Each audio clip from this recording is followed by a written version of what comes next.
జై భవానీలు అందరికీ. మీకు అమ్మవారు దుర్గమ్మ తల్లి అంటే ఆ తల్లికి కూడా ఒక చాలా చరిత్ర ఉన్నది.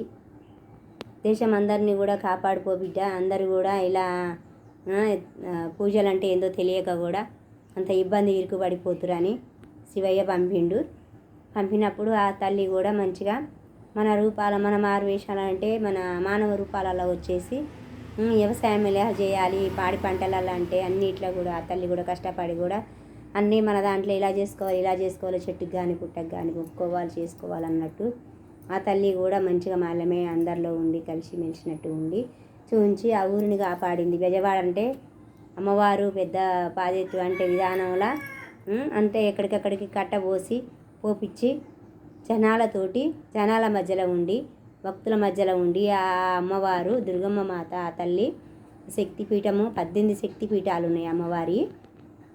జోగులమ్మ కానీ మన అమ్మవారి చదువులో బాసర్లా ఉన్న అమ్మవారు కానీ మరి అమ్మవారు మరి శ్రీశైలంల అమ్మవారు భీమరమ్మ తల్లి కానీ మరి విజయవాడలో ఉన్న అమ్మవారు కానీ పెద్ద తల్లి మరి ఇట్లా ఆ తల్లి మరి ఏడుగొండల ఎంకన్న తల్లి కింద ఉన్న మరి అలివేలు మంగమ్మ కాడ ఆ తల్లి అక్కడ కానీ అమ్మవారు 18 శక్తిపీఠాలు అమ్మయ్యే.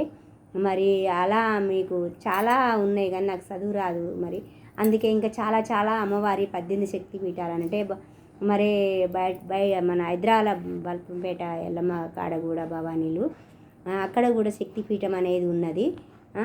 మరి అట్లా చాలా హైదరాబాద్ నడి ఒడ్డున ఉన్నది భవానీలు.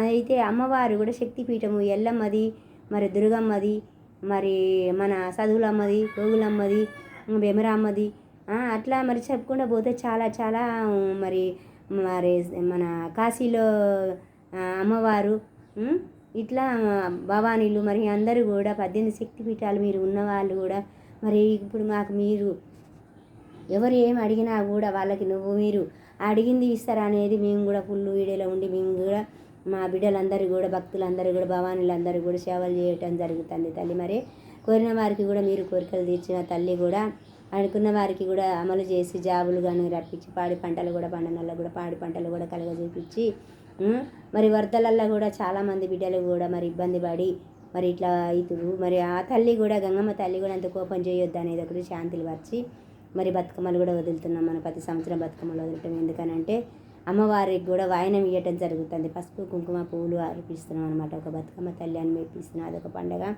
ఆ తల్లి పెద్ద పండగ. దసరా ఉత్సవాలు ఒకటి అమ్మవారి దుర్గమ్మది ఫస్ట్. మరి ముందు అయితే బతుకమ్మని గంగమ్మకి ఇచ్చినాకనే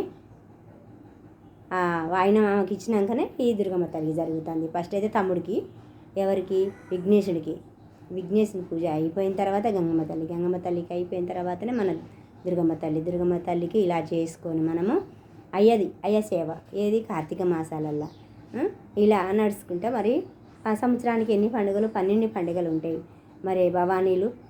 మరి ఇట్లా ఒకరికి మనం అందరికీ చేసుకుంటాం. అంటే పెద్ద పండుగలు ఏంటి? ఫస్ట్ విఘ్నేశుని పండుగ ఊరు వీధి. తర్వాత నెక్స్ట్ ఏంటి మన అమ్మవారు భవానీలు బతుకమ్మ పండగ. బతుకమ్మ పండగనే మళ్ళీ మనకి ఈ అమ్మవారు ఉత్సవాలు ఈ పండగ భవానీలు. మరి మనకి 12 పండుగలు పెద్ద పండుగలు అంటే కొన్ని చేస్తాము. సంక్రాంతి కానించి సంక్రాంతితోటి ఏకాదశి కాంచి ఎదుగుతాయి పండుగలు. ఉగాది కాంచి తగ్గుతాయి పండుగలు. 12 పండుగలు అంటే అట్లా మనం అందులో చేసేటి ఒక 5-6 పండుగలు పెద్ద పండుగలు భవానీలు. మీరు ఈ వీడియో నచ్చితే కనుక మీరు లైక్ చేసి షేర్ చేయండి. జై భవాన్లు, జై భవాన్లు. ఈ 9 నవరాత్రులు కానీ ఏ కుటుంబం వాళ్ళ అందులో కూడా మీరు ఎవరికి ఏ ఏ ఇబ్బంది ఉన్నా కూడా ఇబ్బంది ఉన్నా కూడా ఏ ఆపద ఉన్నా కూడా అమ్మ మాత్రానికి మీకు నిదట్లా కూడా వచ్చి మాట్లాడుతుంది. మన గుమ్మాన్ని కూడా తలుపు దాడుతుంది. మన పేదరికం కూడా తీసేస్తుంది. ఒకప్పుడు కాడ నేను అమ్మవారిని మాలేసుకోవాలన్నప్పుడు నన్ను ఎక్కిరిచ్చిరు భవానీలు. అయినా కూడా నేనేమీ బాధపడలేదు భవానీలు. అమ్మవారే వచ్చి స్వయంగా మాట్లాడింది. ఒకప్పుడు నేను పేదరికంగా ఉన్న పెద్ద అతను కుర్చీలో మరి రిక్షాలో కూర్చొని నేను వాళ్ళని బాగు చేసిన.